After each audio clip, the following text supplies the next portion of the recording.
Welcome to Daily Scripture Reading. I do not own the rights to this music. Numbers chapter 30. This is the King James Version. And Moses spake unto the heads of the tribes concerning the children of Israel, saying, This is the thing which the Lord hath commanded.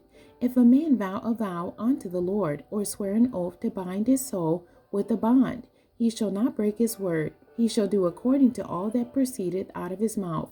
If a woman also vow a vow unto the Lord, and bind herself by a bond, being in her father's house in her youth, and her father hear her vow, and her bond wherewith she hath bound her soul, and her father shall hold his peace at her, then all her vows shall stand, and every bond wherewith she hath bound her soul shall stand.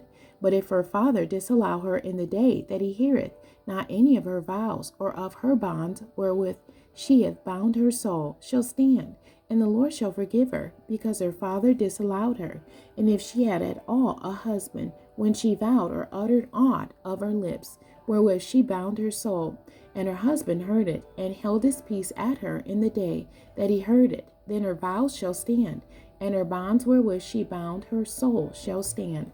But if her husband disallowed her on the day that he heard it, then he shall make her vow which she vowed, and that which she uttered with her lips, wherewith she bound her soul, of none effect, and the Lord shall forgive her. But every vow of a widow and of her that is divorced, wherewith they have bound their souls, shall stand against her. And if she vowed in her husband's house, or bound her soul by a bond with an oath, and her husband heard it, and held his peace at her, and disallowed her not, then all her vows shall stand, and every bond wherewith she bound her soul shall stand.